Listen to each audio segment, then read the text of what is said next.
సిరిమ్లా hit అయింది, అక్కడ flop అయింది కదా, అదే జరగవచ్చు. జయలలితని చూసి లక్ష్మీపార్వతి కూడా పార్టీ పెట్టింది. లక్ష్మీపార్వతి ఏమైంది? ఇప్పుడు అది అంతా రాజకీయం. బీజేపీ వాళ్ళు గేలం వేశారని అనుకుంటున్నాను నేను.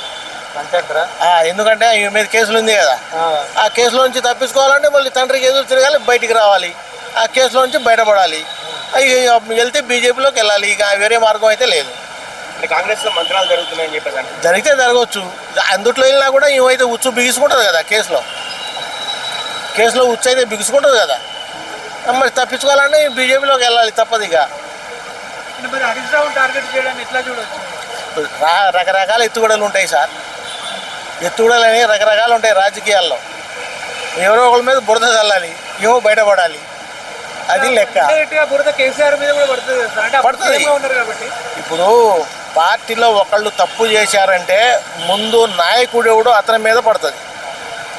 ఎమ్మెల్యేల మీద వ్యతిరేకత వచ్చిందనుకో, కేసీఆర్ మీద మంచి గుడ్ నేమ్ ఉందనుకో, అంతటితోనే పోదు, కేసీఆర్ కూడా అంటుకుంటుంది. కేసీఆర్ మీద వ్యతిరేకత ఉందనుకో, ఎమ్మెల్యేల మీద కూడా అంటుకుంటుంది. అది రాజకీయం. మరి ఇప్పుడు కాళేశ్వరం స్కామ్లో మరి కేసీఆర్ గారు కూడా అరెస్ట్ కావాలి కదా మాట ప్రకారం. ఇక కేసీఆర్ అరెస్ట్ చేయమంటుందా కవిత?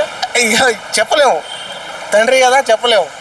ఎందుకంటే ఇక్కడ రేవంత్ రెడ్డి, అక్కడ బీజేపీ వాళ్ళు ఏం చేస్తారో చెప్పలేము. అంటే కొత్త పార్టీ కూడా పెడుతుందని చెప్పేసి ఊహాగానాలు వస్తున్నాయి, మీరేం చెప్తారు? కొత్త పార్టీ పెడితే ఫెయిల్ అండి, ఫెయిల్.